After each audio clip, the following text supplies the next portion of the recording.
presidente. Buenos días, señorías. Voy a intentar ser breve porque es eso lo que se espera del grupo parlamentario al que pertenece el candidato. Ayer escuchábamos en esta Cámara el proyecto político del único candidato a la presidencia del Principado de Asturias. Escuchamos el programa del Gobierno del que será, sin duda, el próximo presidente de Asturias. Y es así, porque nuestro sistema de elección del presidente lo facilita, impide los bloqueos y es una garantía para la formación de Gobierno. Qué importante sería que a nivel estatal existiese una regulación y un sistema como el nuestro en estos momentos.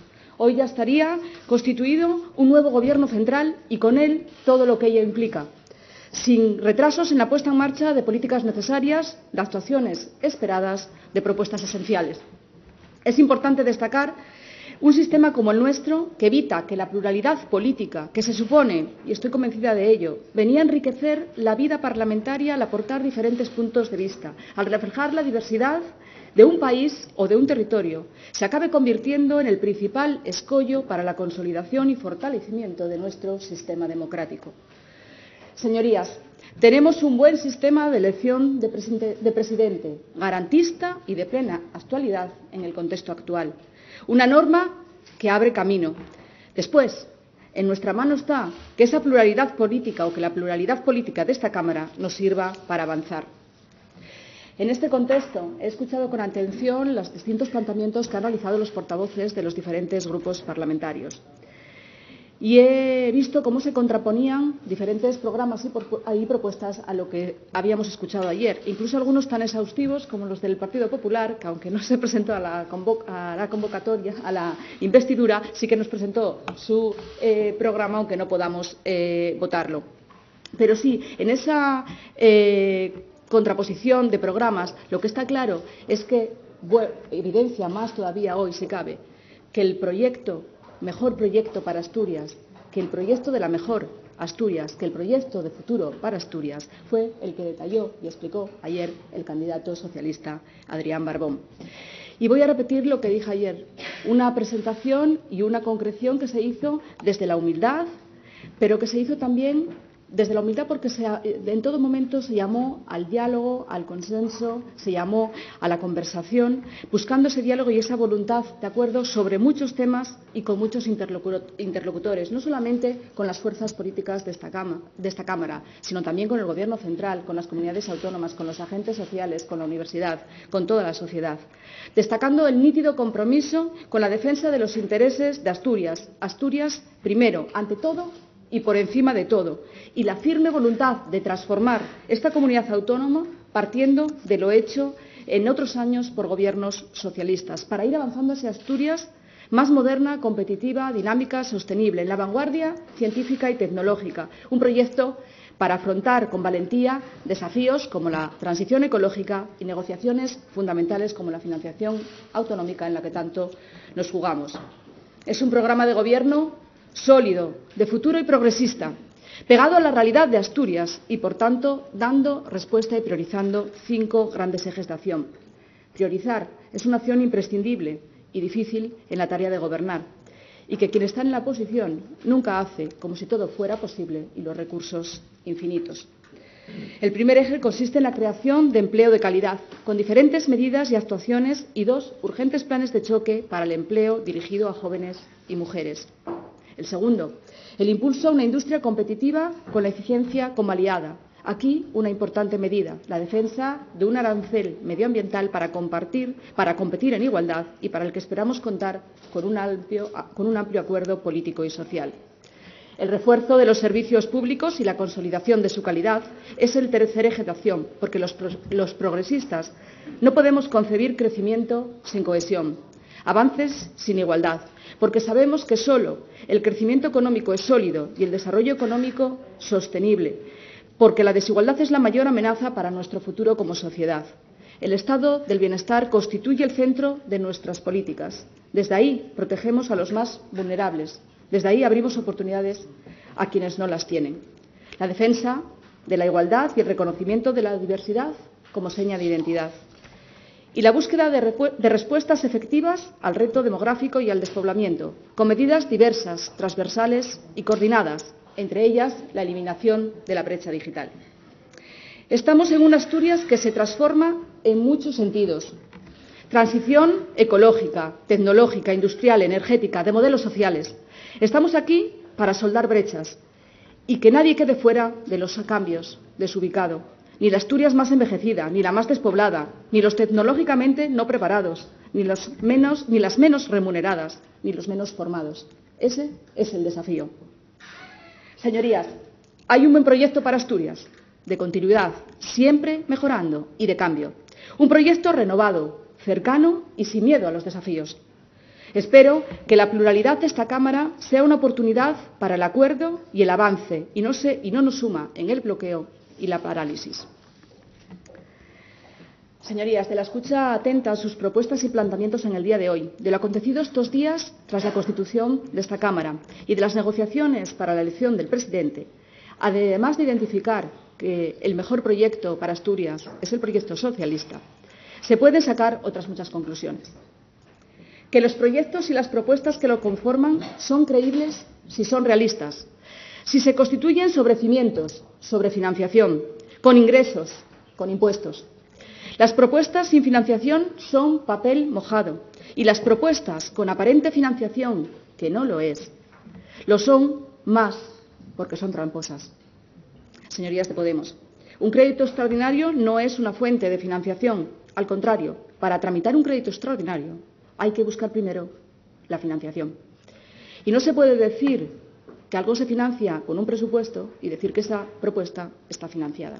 Todo se financia con un presupuesto público. Y ya no voy a entrar en lo que se puede conseguir a través de determinados planes, como se pusieron encima de la mesa, contra el fraude, contra los conflictos de interés o con el tema de la corrupción, porque yo creo que no se sostiene, no hay ningún documento que sostenga los importes que se pusieron encima de la mesa. Ya sabemos que para la derecha y la extrema derecha, cuesta decirlo, duele decirlo, cualquier fiscalidad es un infierno. Hay cosas que nunca van a cambiar y que, por ejemplo, escuchándoles hablar, para ustedes un presupuesto sin impuestos sería la mejor opción, pero la verdad es que sin impuestos no hay presupuestos. Y en esta tribuna se han escuchado planteamientos de bajadas de impuestos hoy en casi todos los impuestos y a la vez un programa importante de gasto público. Que con menos impuestos, señorías, no hacemos más, que hacemos menos. Que una menor factura fiscal para unos pocos, los que más tienen, se acaba convirtiendo en mayor factura social que pagamos todos y que se convierte en fractura social, en desigualdad. Que la curva de Laffer choca, señorías, con la evidencia práctica de que bajando impuestos baja la recaudación, no sube. Que los que pagan el impuesto de patrimonio en Asturias, los que tienen patrimonio de más de 1 millón de euros, no son la clase media. Que el impuesto de sucesiones en Asturias no es el causante de las renuncias a herencias, porque entonces, ¿cómo se explica que crezcan las renuncias en el conjunto de las comunidades autónomas y también aquellas comunidades autónomas con un impuesto más bajo que el de Asturias? Las renuncias se deben a las deudas, al valor de los activos, como consecuencia de la crisis, al tipo de bien y a la estructura demográfica. El propio Consejo de Notariado, que es el que publica esas cifras de renuncias, las desliga del impuesto de sucesiones. Por cierto, el famoso soltero de 30 años que hereda 800.000 euros en Asturias, les puedo asegurar que definitivamente no vive en Asturias. Como ejemplo teórico está bien, y aunque el papel lo aguanta todo, la realidad es la que cuenta. Y la realidad es que en Asturias, al año, cada año, solo unos 200 de los en torno a 26.000 declarantes en línea directa pagan el impuesto de sucesiones en Asturias.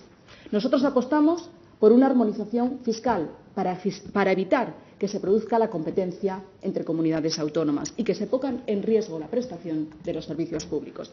Y no se puede decir que Asturias tiene la presión fiscal más alta. Primero, porque España tiene una presión fiscal muy por debajo de la media de los países de la Unión Europea, 6 puntos por debajo de los países de la Unión Europea, 7 de los países de la eurozona. Y Asturias, en los impuestos autonómicos, los cedidos que tenemos y los cedidos y los impuestos cedidos estamos justamente por debajo de la media de las comunidades autónomas. Entonces, si España está por debajo del conjunto de la media de los países de la Unión Europea y Asturias por debajo en los tributos autonómicos, de la media de las comunidades autónomas que me expliquen por qué tenemos la presión fiscal más alta del conjunto de las comunidades autónomas. Si hay que mirar los impuestos estatales, también el Partido Popular tendrá algo que decir a este respecto durante los años que tuvo o tomó las decisiones de gobierno, porque no se nos puede olvidar, hace poco, en esta Cámara, día sí y día no, durante toda la legislatura pasada, se decía desde la bancada del Partido Popular que se quitase el céntimo sanitario. Y el céntimo sanitario, que ya no existe, que se reguló a partir del que lo reguló el Partido Popular. Cuando el Partido Popular tomó la decisión, lo que teníamos nosotros aquí regulado y a la baja, como era el gasóleo, lo subió para el conjunto de las comunidades autónomas. Es decir, después de escuchar todos y cada uno de los días que se quitase el céntimo sanitario, cuando el Partido Popular asume la competencia, lo sube para el conjunto de toda España y lo sube también en Asturias. Señorías, está por ver qué puede aportar esta Cámara a Vox. Quien no cree en el Estado de las autonomías, en esta Junta General, quien defiende retrocesos en derechos y libertades en materia de igualdad. Hay cuestiones, señorías, de base, en la que no se puede dar ni un paso atrás. Por eso, debate sí, pero hasta ahí. Que no se puede venir aquí y hablar de la delicada situación de la industria como si nada se tuviera que ver con lo que nos ha traído hasta aquí, como si no hubiera un antes y también una responsabilidad. ¿Qué hizo el Partido Popular en todos estos años? ¿Qué decisiones, mejor dicho, qué falta de decisiones nos han traído hasta aquí? Además de pedir explicaciones, también se tienen que dar.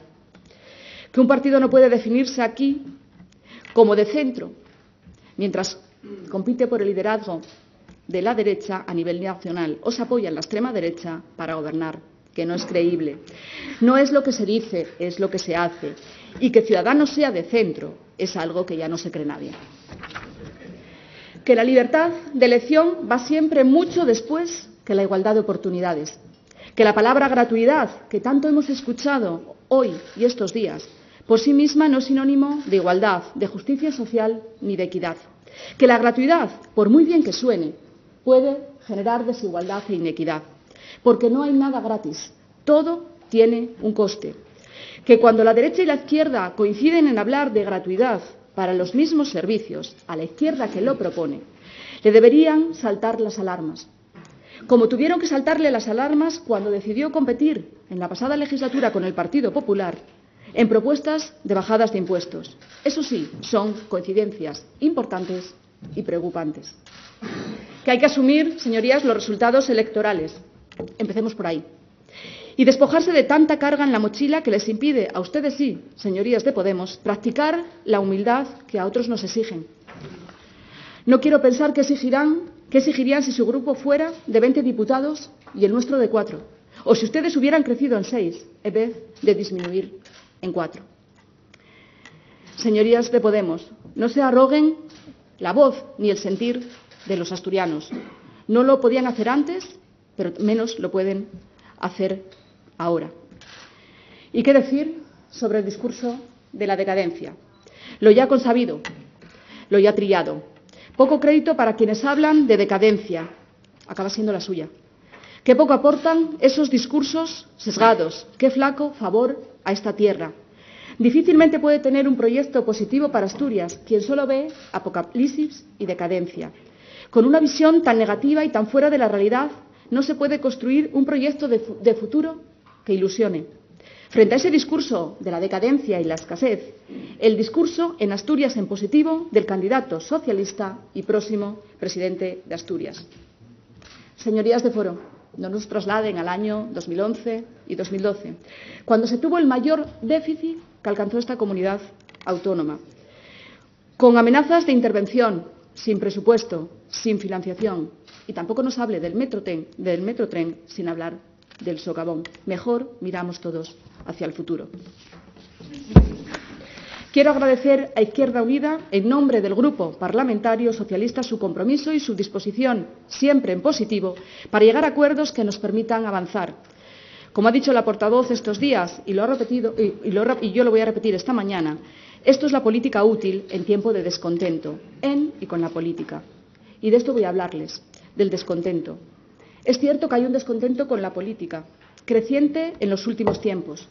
Muchas veces no tanto por lo acertado o no acertado de nuestras políticas, sino por nuestro comportamiento, por utilizar la demagogia permanente en la dialéctica política, por simplificar el mensaje hasta hacer la realidad irreconocible, por convertir los gestos en política de gestos que después hay que gestionar, por dar mayor importancia a la imagen que al contenido.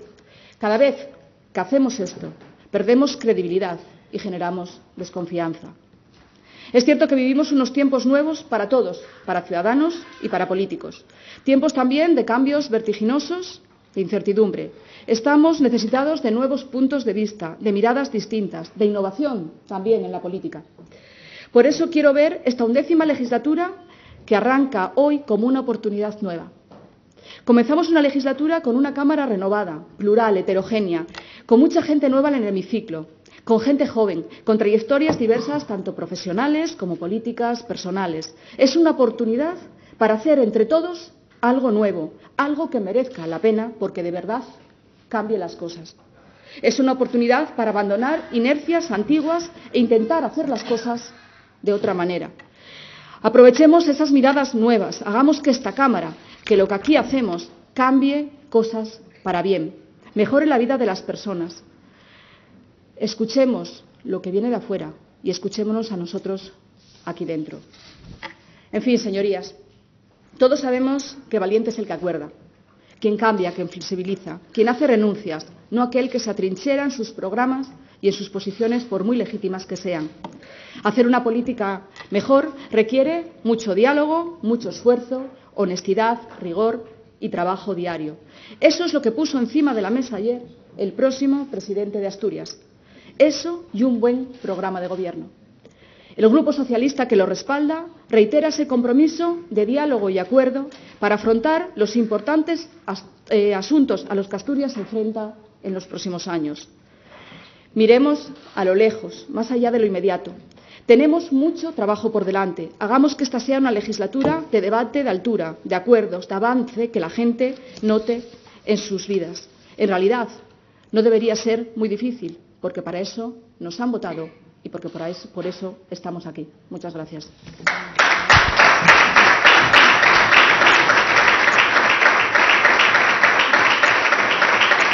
Gracias.